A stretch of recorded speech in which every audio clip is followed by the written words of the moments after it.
for today's video, casual vlog lang tayo ngayon. No? May share ako sa inyo guys na pwede nyo magamit din no, pag sa bahay ng iyong buong pamilya. At bumili ako ng isang gaming. Yan, gaming controller wireless pad. Pwede kang makalaro ng mga retro games ng kung ikaw ay batang 90s, 80s, makaka-relate ka dito guys. To. Kumbaga, nandito na lahat sa game stick na ito, ang mga games na gusto mo like Super Mario, nasa Nintendo, yung mga Sonic, etc. etc. Nandito na sa game stick na ito. So, ipapakita ko lang, i-share ko lang sa inyo. Baka magustuhan nyo guys, no? Guys, nabuksan lang natin to. Yan, no? Ito, game stick. Ito yung pinaka-game stick nyo. Ayan, game stick. Ito yung kakabit natin sa TV natin, mismong TV. So, tapos meron siyang USB, OTG USB. So, itong OTG USB, dito lang yan sa game stick. Kakabit natin yan sa game stick. Ayan, no? As you can see, 4K siya, guys. No? Tingnan nyo. 4K game stick.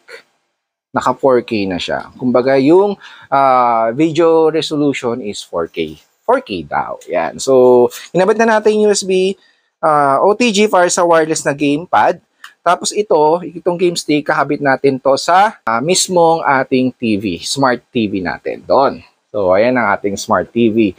Kakabit natin to. So, plug and play lang to guys. No? Kaya, hindi na kayo mga problema kung paano gamitin ito. Dahil plug and play lang. So, ano ba yung kasama ng box? So, syempre, yung game pad. Yung pinaka-gamepad niya. Naalala niyo itong gamepad na to guys, no? Pang PlayStation gamepad. Oh, di ba? Dalawa siya guys. Itong gamepad na to, dalawa. Oh, yan. So, dalawa yung gamepad. Para kung dalawa kayong maglalaro, yan, dalawa kayong maglalaro, pwede kayong maglalaban. Yan. So, napaka, neto, retro, no? Then, meron ditong, ayan, yung mga takip ng, then, merong manual. Ayan, yung instruction manual, syempre, nandyan yan kung paano natin gamitin. So, as you can see, ayan guys, no, yung mga game niya, nakasaad dyan. Yun lang naman. At syempre, meron niya kasama na USB sa adapter natin, no, sa power adapter. Dito yan ikakabit. So, ayun guys, no, ikakabit na natin to para makita nyo. Ayan. So, kabit natin to guys. Dito lang, oh. Tara. Ito guys, no, bago natin pala ikabit to, ito yung sinasabi kong USB. So, micro to. Kabit lang natin dito.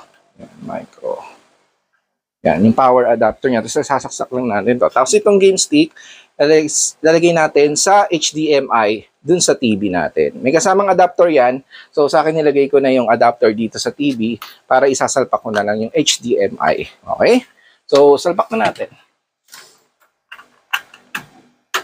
So, yun. So, salpak ko na siya. Tapos, lagay na natin. Takna na natin sa power. So, power na natin siya. So, that's it. Plug and play. Then, punta tayo sa TV. Ayan, punta tayo sa TV. Then, punta tayo sa home. Ayan. Pagkapunta natin sa home natin, punta tayo sa settings. Punta tayo sa settings. Yan. Punta tayo sa settings. Then, input.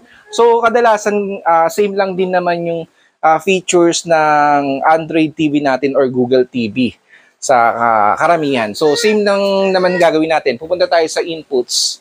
Yan, inputs. Punta tayo sa inputs. Pindutin natin yung inputs. Then, hanapin natin yung HDMI. Yan. HDMI. Kung saan nakalagay yung HDMI na input ng ating game stick. So, HDMI 2, sa akin nakalagay. Automatic, once na ma-input niyo yan, yun. Yan. So, ayun na. Makikita nyo na yung mga games na pwede nating laruin. So, napakadami dito guys, no, na pwede nating laruin. Iba-iba. Ayan. So, iba-iba ang pwede natin laruin. Yan. Yan. So, mamimili na lang kayo. Yan. Tapos sa type, yan. Yan. Mag-loading siya once na kung ano yung mapili yung game. Ayan. So, guys, so retro game siya.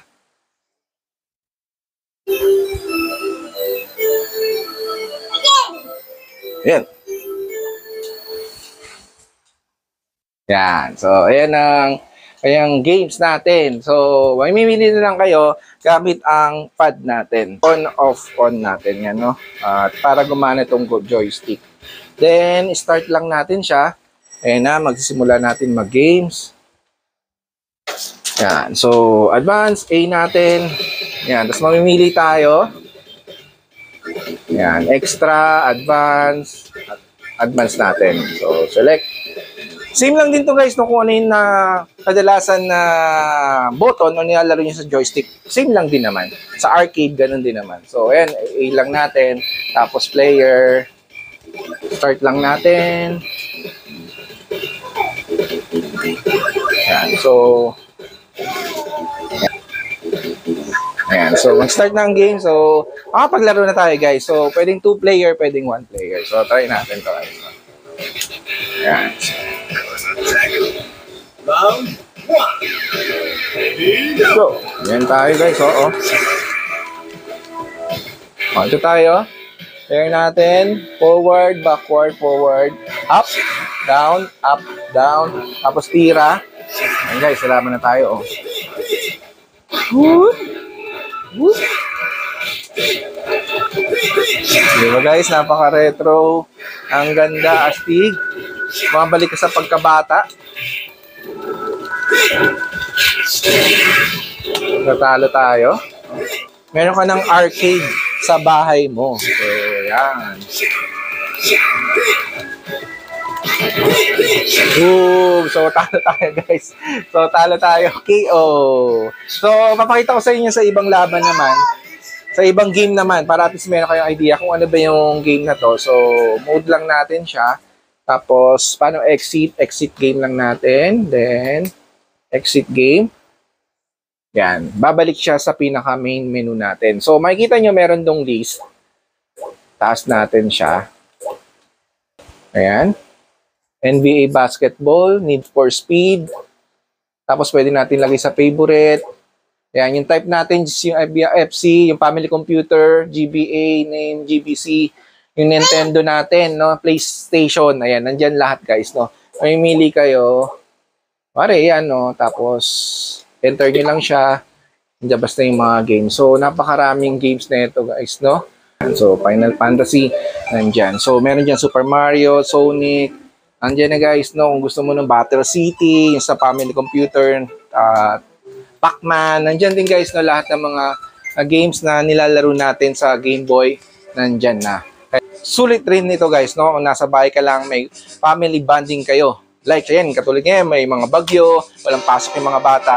Pwede kayo mag-bonding ng iyong pamilya. So, that's it guys. Ayun na, no? Share ko na sa inyo kung ano ba tong game FAD, game stick, or game console. Ito ang tawag pala dito guys, no? Bali, meron tong dalawang game FAD na pwede kayong maglaro at maglaban. So, same as usual na mga gaming console natin. So, ayun guys, ito matutuwain yung mga anak at mga chikiting dahil talagang may pagkakaabalahan. So, syempre, iwas natin sa cellphone.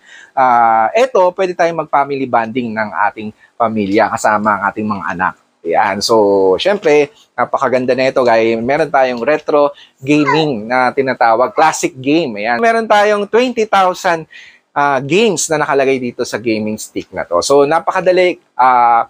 Plug and play lang, automatic, makapaglaro na tayo ng iba't ibang laro. So, napakaganda nito. Explore nyo na lang, guys. At syempre, kung gusto nyo, lalagay ko dyan sa description ng video na ito ang link na kung saan yung shop. So, at saan ko nabili sa online. So, marami din naman yan sa mga iba't ibang online platform na makikita. So, search nyo lang yung wireless gaming controller or game stick. Makikita nyo na dyan sa different platform ng mga online shop. So, syempre, guys, kung nagustuhan nyo itong video na ito, give thumbs like, share mo na sa family and friends para alam nila meron gantong channel na nagbibigay tutorial and tips and tricks. So, syempre guys, pabutin natin ng 100k subscriber ang ating BlueStop. Yeah. Di ka pa nakasubscribe, click subscribe and click mo na ang notification bell para updated ka sa mga future videos natin na ipamalabas. So, Merry Christmas to all! Sa buhay! Bye-bye!